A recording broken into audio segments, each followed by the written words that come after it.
Some call me nature.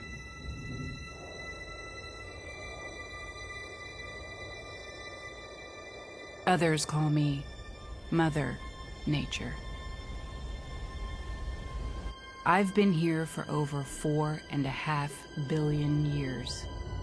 22,500 times longer than you. I don't really need people, but people need me. Yes, your future depends on me. When I thrive, you thrive. When I falter, you falter. Or worse.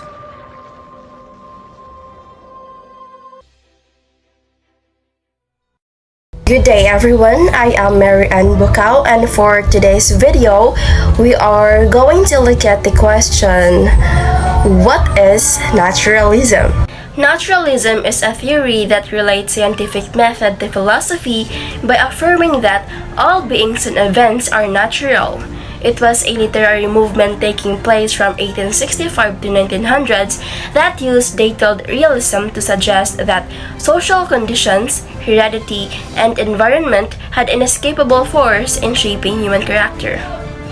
Nature is viewed as force as a powerful and indifferent mechanism. Given that nature is a force as a powerful and indifferent mechanism, the material world for the naturalist is being governed by a system of natural laws. Hence, for the naturalist, nature is everything. It is the whole and ultimate reality. For this reason, for the naturalist interprets the material world that he or she focuses on the explanation that comes from the law of nature, rather than employing supernatural or spiritual explanations. This explains why the naturalists have high regard for actual or natural facts, situations, and reality. For this reason, the naturalist presumes that, in principle, nature is completely knowable, because in nature there is a regularity, unity, and wholeness, which can be accessed by the human mind. According to the naturalist, without these three objectives and scientific knowledge, it would not be possible. The conflict of naturalistic novels is often man against nature or man against himself, as characters struggle to retain a veneer of civilization despite the external pressures that threaten to release the brute within. Naturalism simply means that there is no magic. There are no special powers that allow one to override how the world works. It simply means that there is an explanation possible for these things which doesn't require a magical agency operating outside of nature. When it comes to natural world, you are powerless. Well, according to naturalism and literature, you are. Naturalism believes that there is no soul. We are just a complex collection of neurons. There is no God.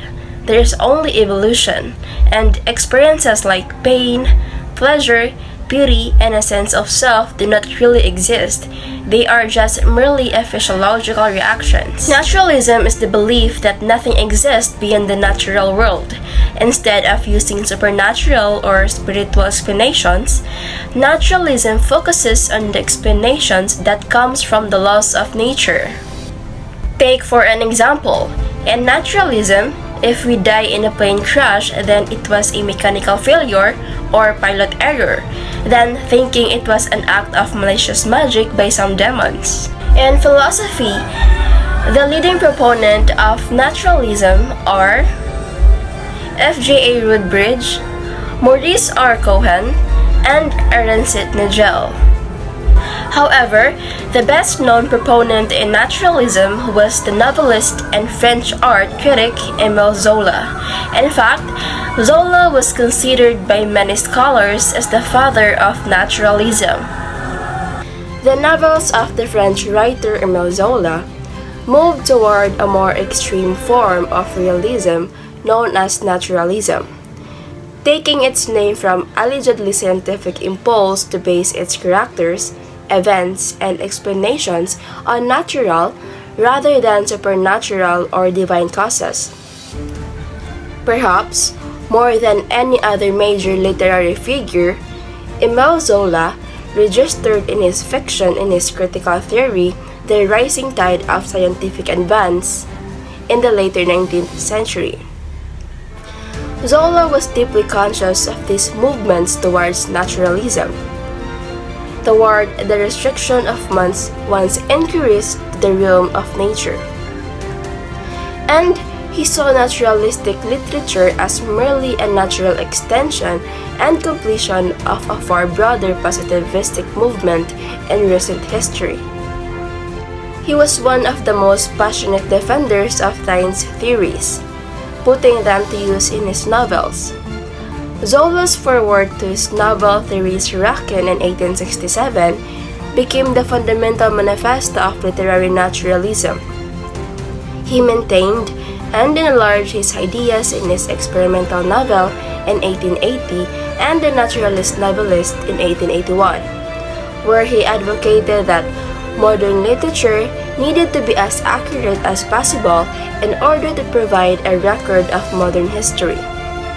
To Zola, literature could only be truly real if it examined life in a verifiable way, similar to a medical experiment or analysis, where humanity as an organism would be able to function only by following predetermined hereditary laws that were to be studied within a very precise social environment. As a careful note-taker of the world in which he lived, Zola used the documents he compiled as necessary building blocks in the construction of his novels. Much of this influence due to the wide dissemination of literary texts through popular journals, the consistent discussion of Zola's theories by writers and painters in the public eye made it clear by the World's Fair of 1878 and 1889 that naturalism was everywhere. It had become an international phenomenon. And now, let's proceed to question and answer. Number 1. Who is considered to be the father of naturalism? A. Emile Zola, B. Stephen Crane, C. John Steinbeck, or D. Richard Wright?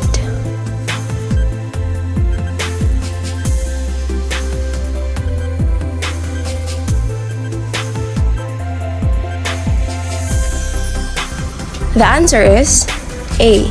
Emile Zola. Next, what did naturalism struggle against? Except A. Man against himself, B. Man against nature, C. Man against demons, or D. Veneer of civilization?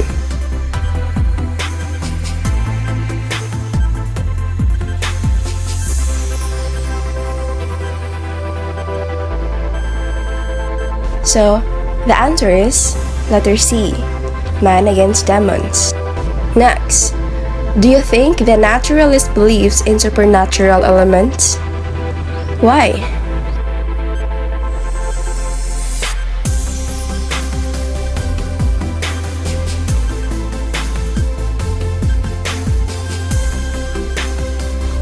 So the answer is, naturalists believe that nature is all that exists.